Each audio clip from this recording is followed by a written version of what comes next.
হোক সকলের গর্জন, প্লাস্টিক করে বিসর্জন। প্লাস্টিক মুক্ত পরিবেশ গড়তে থার্মোকল প্লাস্টিক করুন বর্জন।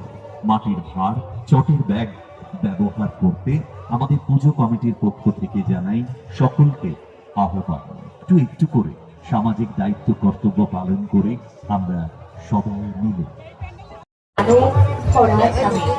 দীপাবলির আলোয় আলোকিত হোক বিশ্ব।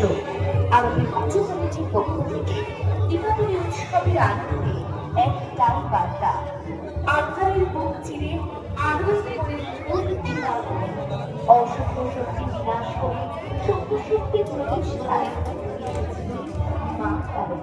সেই বাণীর আমরা আর আমাদের সব